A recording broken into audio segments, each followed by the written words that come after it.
I'd like to welcome my next guest in, Joanne Lipman, the former editor-in-chief of USA Today.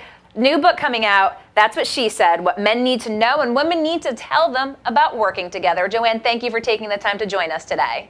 Thanks for having me here. So talk with us a little bit. I want to start with the book before we go into a little media. When did you decide that you had to sit down and write this book?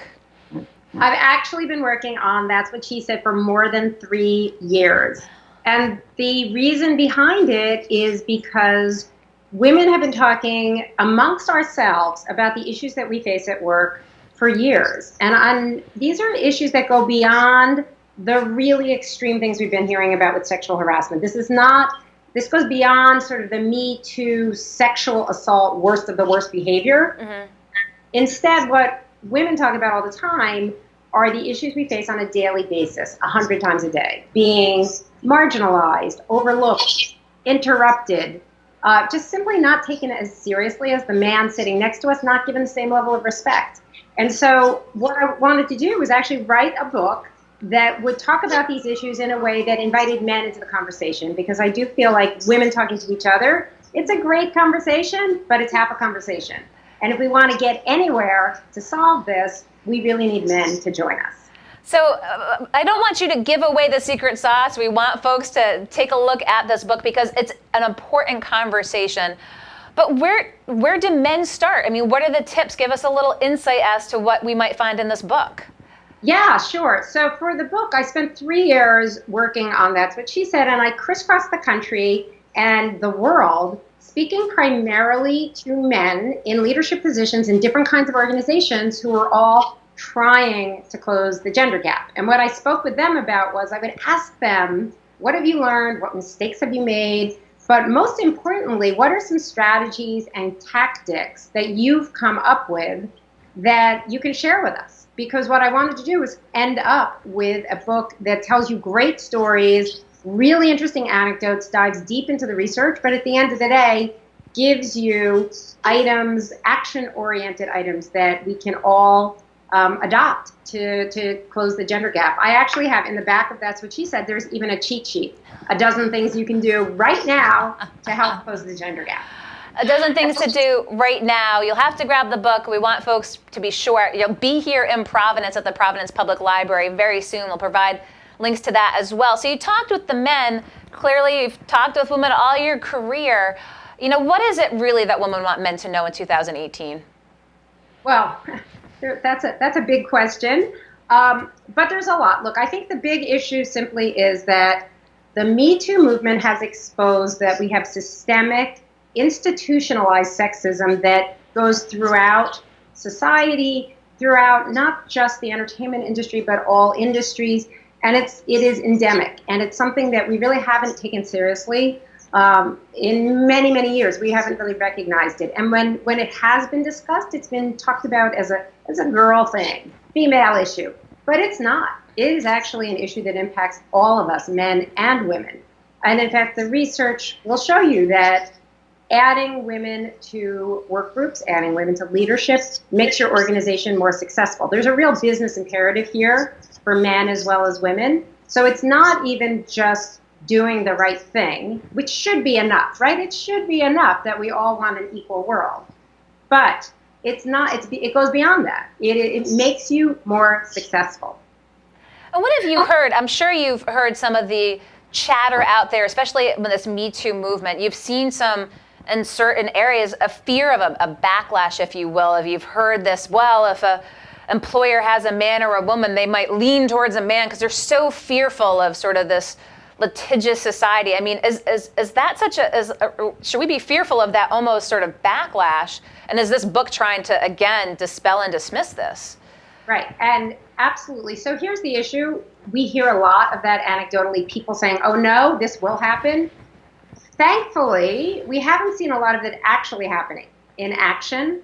And by the way, I have to say that when I hear guys say, oh, well, I'll never want to hire a woman again, I don't buy it. I just think it's an excuse. I have no patience for that. Seriously. I mean, really, really.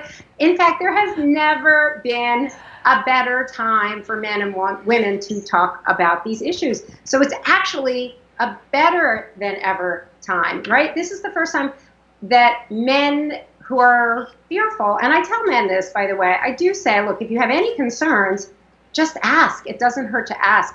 I had a situation myself a few weeks ago. I got a drink with a business associate I hadn't seen in a while, and he and I met in a restaurant, and I walked in, and he gave me a hug, and he pulls back, and he's like, uh-oh, is that still okay? And I laughed. I said, of course, it's fine. We've known each other forever. I'm a hugger. It's all cool. Here's the thing. First of all, I was not offended at all that he asked. Secondly, he'll never have to ask me again.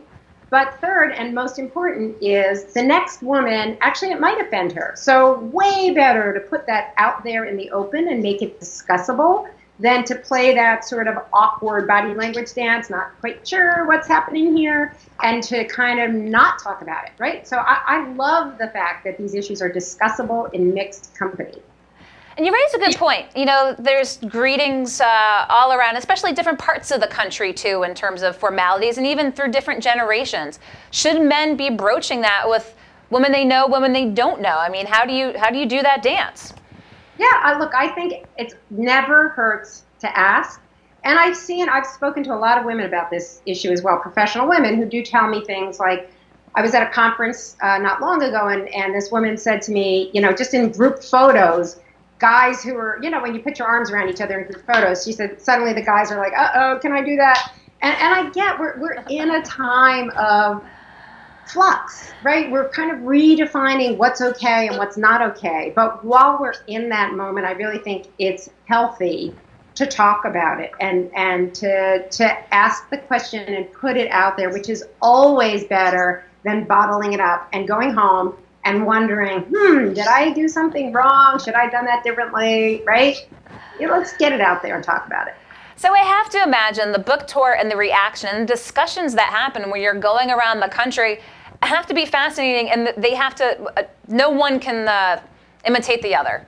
You're so correct. I have loved I'm traveling the country. I actually just got back from Europe where I was discussing the book. I'm going back to London in a couple of weeks. It's been great. These different audiences, almost every day I'm in front of a live audience. And every audience is different. People have different reactions. There's a huge difference between, for example, an all-female audience versus a mixed-gender audience. So an all-female audience, you're preaching to the converted. And on the one hand, it's awesome. It's like a warm bath of love, right? When you're surrounded by women, because we're all talking the same language. It's great.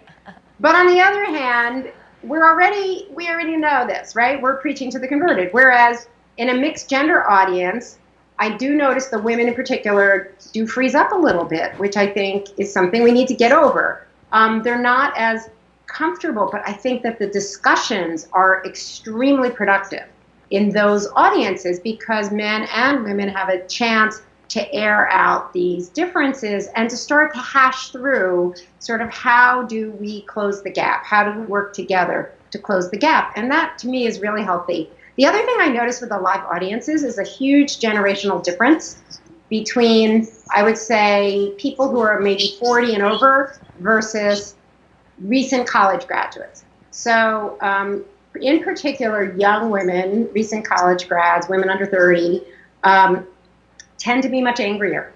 They're frustrated. Yeah. They're these are the generation that grew up not only equal to the boys, but very often in positions where they had the leadership, they had the majority very often. In colleges, women are the majority. Yeah. And so they're coming into this world that's been very equal their whole lives.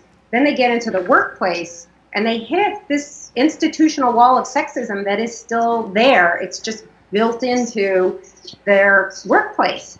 And they're pissed off. They're like, what's going on? Why is this still happening? They're mad. And sometimes they're mad at people like, my generation, right? Like, they're like, why didn't you guys fix this already? And that's fascinating to me. Whereas women who are over 40, as we say, more mature women, tend to have a much higher threshold. They're basically, actually, I spoke not long ago at an ABA conference. That's the Bar Association, lawyers. And there was a woman who came up to me, she was probably maybe in her 40s, a woman lawyer who came up to me, and she said to me, she said, you know, you and I, we are in the suck it up generation. As in, stuff happens, just deal with it.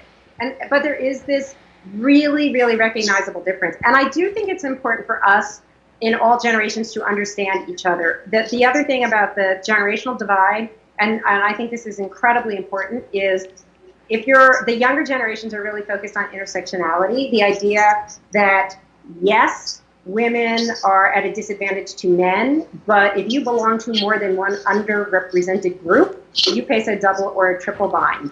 So women in general make 80 cents on the dollar for what men earn, but for Black women, that figure is 63 cents on the dollar, and for Latina women, 54 cents on the dollar.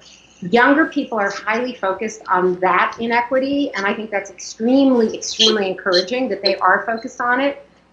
Older generations haven't quite figured it out. They're still figuring out kind of the male-female divide. So the younger generations are, again, thinking about more things outside the box as well.